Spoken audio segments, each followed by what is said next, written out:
দুনিয়াবাসী, একদিন তোমাদেরকেও চলে আসা লাগবে ওই গহীন কবরে। ওই কবরে আসার আগা পর্যন্ত তোমরা খাঁটি মুমিন হয়ে যাও। কি মুমিন হতে হবে? খাঁটি মুমিন।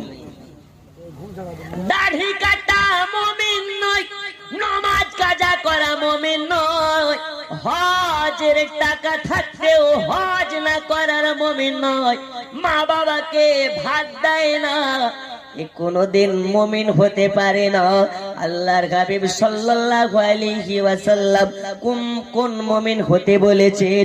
হে বাবা সোনা মানিকেরা, আল্লাহর হাবিব সাল্লাল্লাহু আলাইহি ওয়াসাল্লাম বলেছেন ওই রকম মুমিন হয়ে যাও যেভাবে আবু বকর সিদ্দিক হয়েছে, যেভাবে ওমর ফারুক হয়েছে, যেভাবে আলী